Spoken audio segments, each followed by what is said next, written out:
কি আমার দিদিকে সংবাদ দিয়েছো? হ্যাঁ দিয়েছি।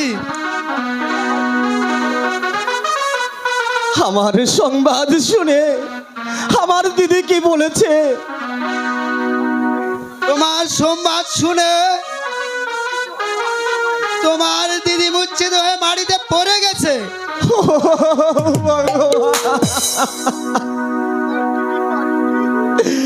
আমার দিদি মাটিতে? হ্যাঁ একটু বিশ্রাম করো।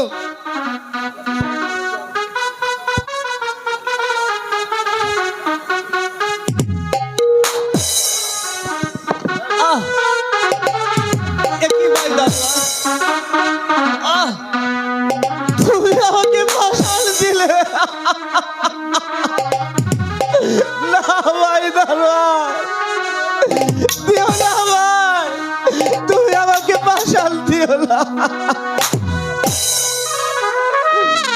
আমি যে এই পাষাণ চাপা সহ্য করতে পারবো না দারোয়ান মা, দিও না মা, সরিয়ে দাও দারোয়ান মা। আমার যে নিঃশ্বাস ফেলতে কষ্ট হচ্ছে দারোয়ান মা, তোমার দুটি পায়ে ধরে বলি, তুমি আমায় পাষাণ চাপা দেওয়ার আগে আমায় মুক্তি করে দাও।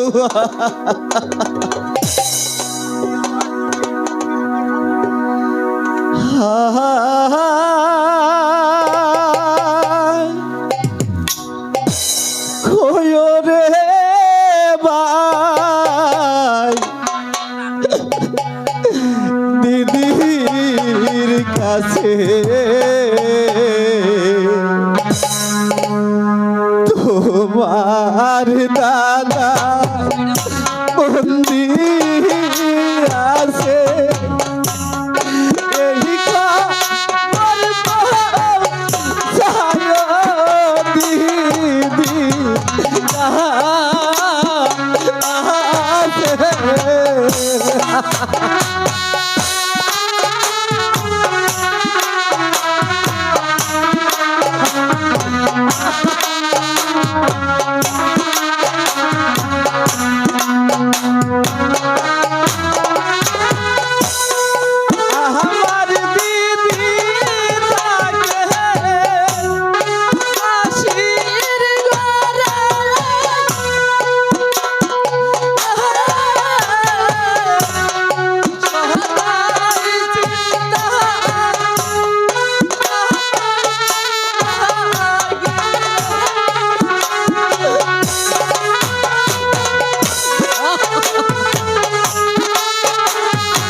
কে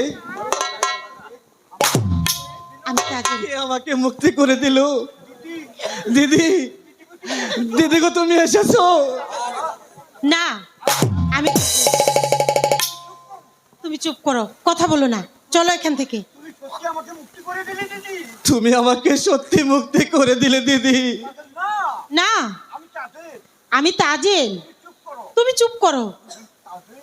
তাজেল, তুমি বলো আমার দিদি কোথায়? চুপ করো।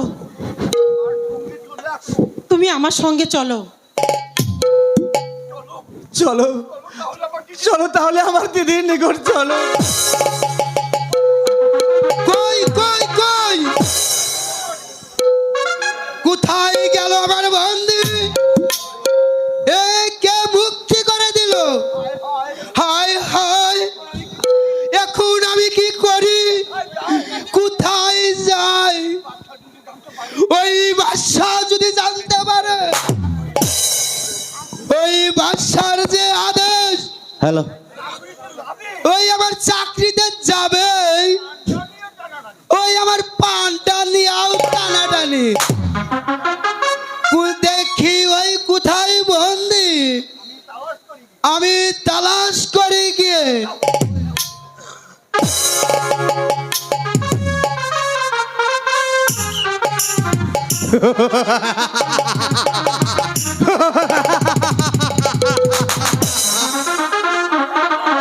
অসম্ভব।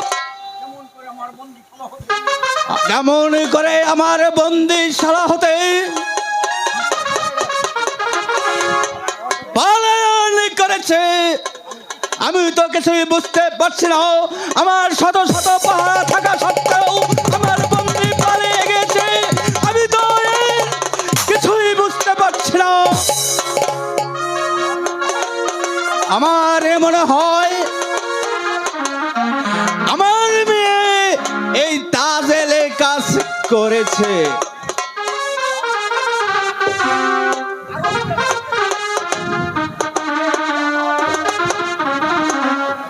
মেয়েটি আমার পদে পদে লাঞ্ছনা দিচ্ছে।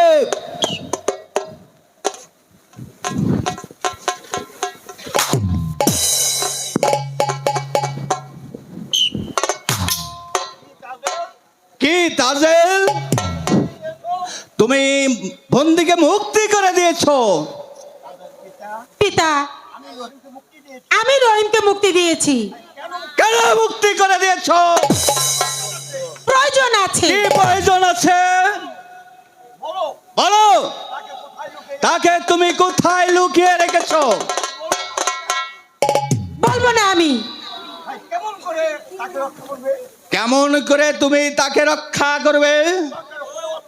দরকার পড়লে অস্ত্র ধরবো। উত্তম, দেখা যাক, দেখি কার বাহুতে কত শক্তি, পরীক্ষা হয়ে যাক।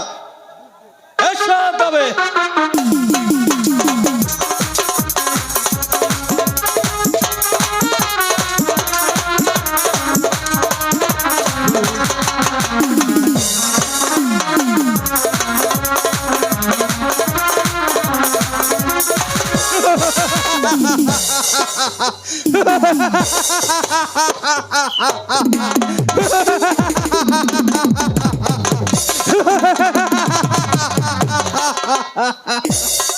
হারিয়ে যা,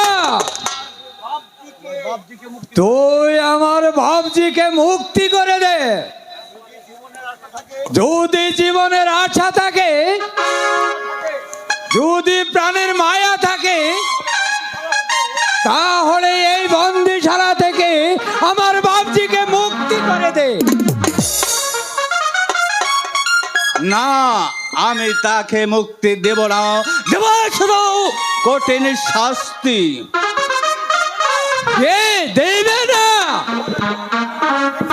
তাহলে তোর কারাগার ভেঙে চুরমার করে আমার বাবজিকে আমি উদ্ধার করে নিয়ে দেবো।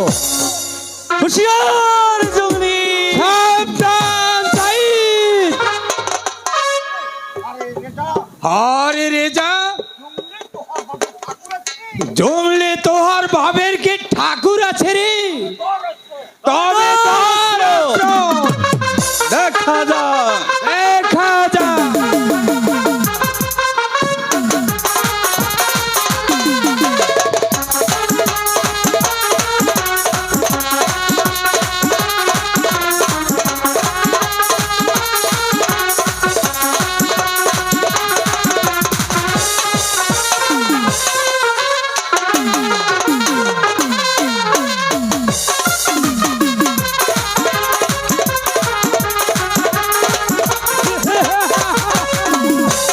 সাইদের কারাগার ভেঙে আমার বাপজিকে আমি উদ্ধার করে নিয়ে গেলাম।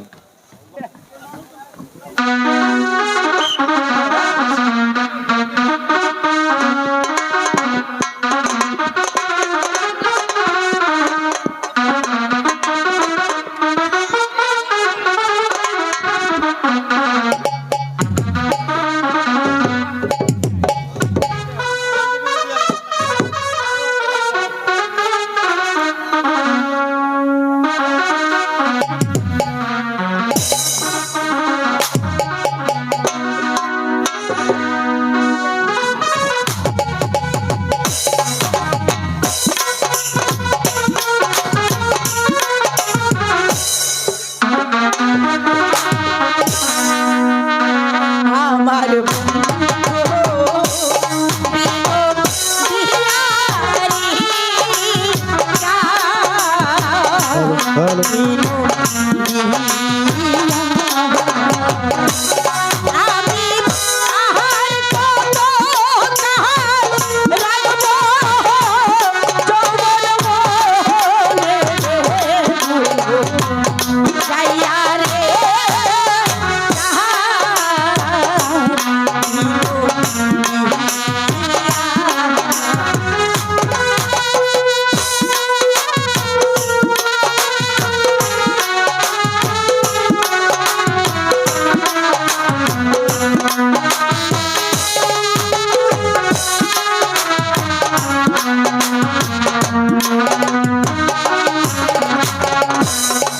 আগে জানতাম বন্ধু যাইবা রে আমি তোর চরণ মারিয়া রাখতাম আর কে সোনিয়া রে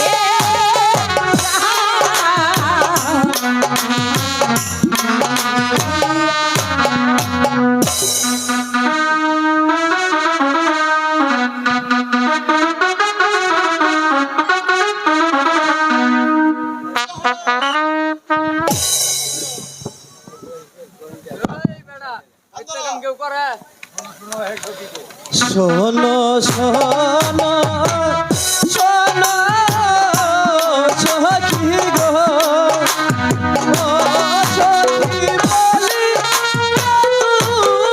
মহারে গো, শোনো সখী সখী গো, তোমার সখী যেখানে আছে গো, ও ঠাকুর সেখাই যাও চলে গো, শোনো ঠাকুর ঠাকুর সারা দিনের উপবাসী গো, ও সখী বলি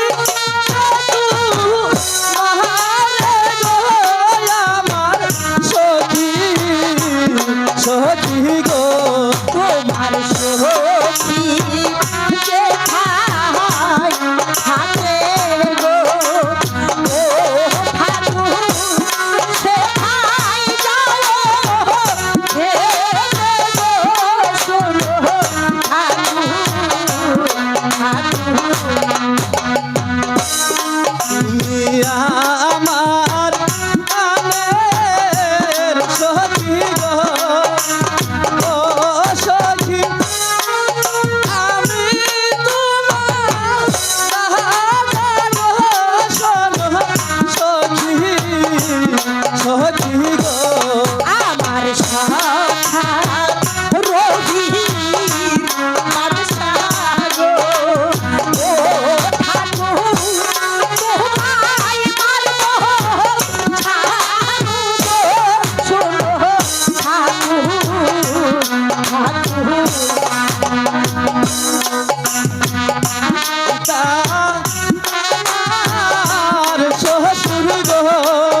এখানে আসবে না, ঝাঁটাপিটা করবো, ওখানে দাঁড়াও। তুমি তো ঠাকুর, তুমি কি গণনা করতে পারো? পারবো না কেন? আমাদের জাত ব্যবসায়ী গণনা করা। আচ্ছা, তুমি গণনা করে দেখো তো আমার স্বামী এখন কোথায় আছে। তোমার সামনে তোমার স্বামী। এসে দাদা তুমি? দিদি, তুমি এতদিন আমার কাছ থেকে লুকিয়েছিলে কেন? সে অনেক কথা। তোমাকে মানুষের মতো মানুষ করার জন্য 12 বছর আমি তোমার কাছ থেকে লুকিয়েছি। আজ তুমি মানুষ হয়েছো, আমি তোমাকে নিয়ে দেশে যাব।